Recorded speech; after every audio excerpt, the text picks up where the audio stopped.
Hello everyone and welcome to my channel. The Abyss just got reset and has been changed. In this video, I will give you a guide and tips to clear the new Abyss 12. Without any further ado, let's jump right into it. Let's first talk about the Abyss blessing of this cycle.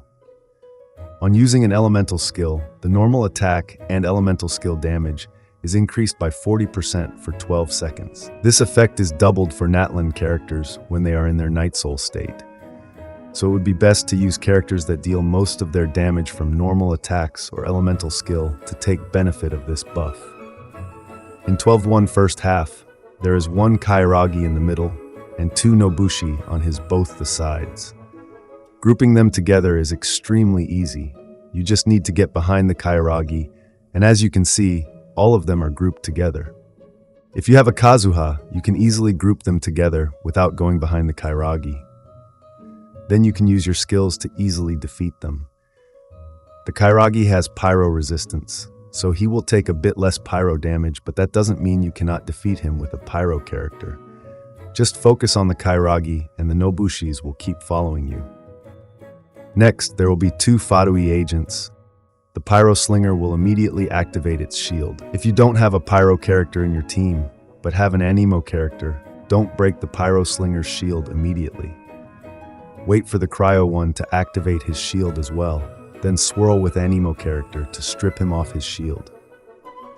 The Pyro Slinger will take a step back away from you, so you can go to his left side and make him jump right towards the Cryo agent to group them. Also make sure you kill the Pyro agent first, because if the Cryo one dies first, he will summon a Cryo field that will deal continuous high damage that can kill your characters. And if the Pyro Slinger dies first, he will just give an attack boost to the Cryo one, which is much easier to deal with. So yeah, just avoid killing the Cryo Fatui first. Either kill both of them together, or kill the Pyro Slinger, then go for Cryo Gunner. Just make sure you have someone in your team to break their shields. AoE DPS characters can help you clear the first wave faster, but single target DPS works too. The next half is a DPS check. First we have the Flying Ruin Drake. You can make it fall by shooting the glowing parts of its wings with a bow character. But instead of doing that, just start attacking, as you don't need to make it fall to deal damage. You will waste a lot of time while trying to shoot its wings.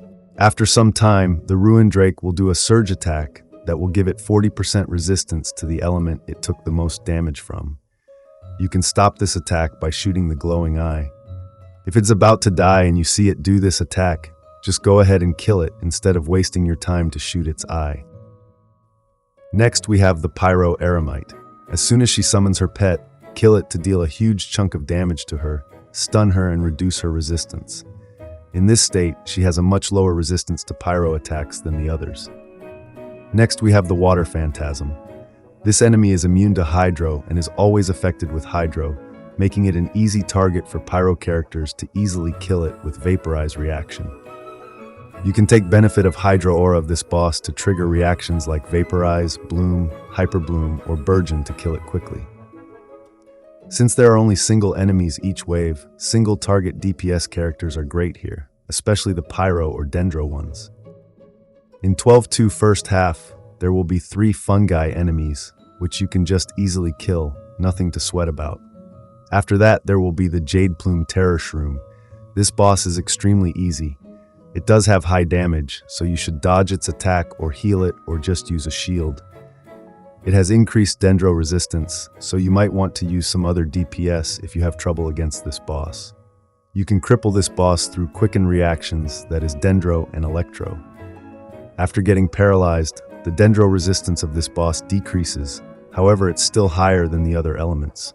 Just use a DPS that can deal high enough damage. Xiangling is the evergreen F2P option that you can use. Hyper Bloom is also a strong option here, because Hyper Bloom has a very high damage, and even with Dendro resistance, the boss gets killed quite easily. In the next half, we have the Anemo Black Serpent. This enemy has increased Anemo resistance, so Anemo DPS are not the best choice here.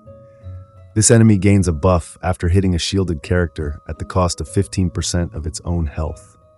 The buff increases its attack by 15% and lets it blink away from your next hit, no matter how big the damage is. The buff is not that annoying, so you shouldn't worry too much about it, but you need to make sure you don't waste your most important hits. After this enemy, we have the same old Magu Kenki. The Magu Kenki will take around 10 seconds to get up. In this time, you can prepare your bursts or your support rotations and start attacking it as soon as its HP bar shows up. When you clear around 30% of its HP, it will do this big burst attack and enter into the second phase. During this attack, the Magu Kenki cannot be damaged. After doing this attack, usually the Magu Kenki will do sword spin, and after this attack, it will go behind and do another sword spin. If you keep attacking the Magu Kenki when it is doing the burst attack to enter the second phase, you can make it skip the first sword spin and directly go behind. It is not guaranteed that it will skip the first attack, but the chances are high. As there's only one enemy here, single target DPS characters are the best here. In 12-3 first half, we have the new Natlan boss, Gluttonous Yumkasaur. Despite its size, the boss is quite easy as you can paralyze it. For this, you will need a pyro character.